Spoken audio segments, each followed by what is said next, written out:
Now to some big news we are following in Ukraine. The country is preparing to evacuate people in the newly liberated cities of Kherson and Mykolaiv before winter hits. While the Russians are now gone, key infrastructure is decimated, leaving thousands without heat or electricity as temperatures drop. Also this morning, growing anxiety after major fighting near a nuclear power plant nearly caused a devastating radiation leak. Tom Dempsey has all the latest developments. Tom, there is a lot to cover.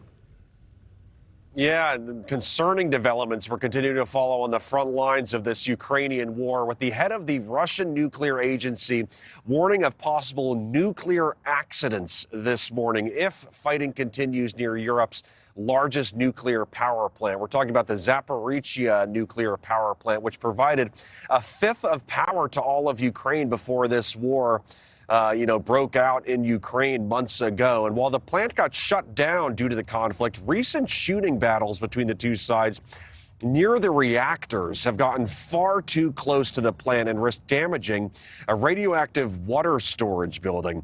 Both sides have blamed the other for the attacks, but at last check, radiation levels remain at normal levels this morning. But this all comes as the Donetsk region has seen even more fighting in recent days. Russia has conducted missile strikes against Ukrainian forces as they try and push ahead for a counteroffensive.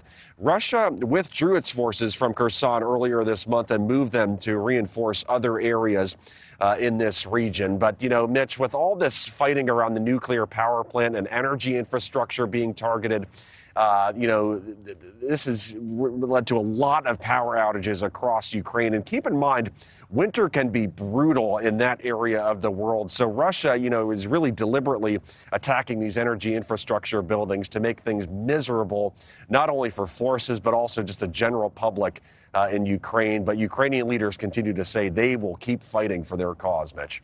It's basically a siege there. Thank you, Tom. Thank you for watching. Go to newsnationnow.com to find NewsNation on your television provider. And don't forget to click the red subscribe button below to get more of NewsNation's fact-driven, unbiased coverage.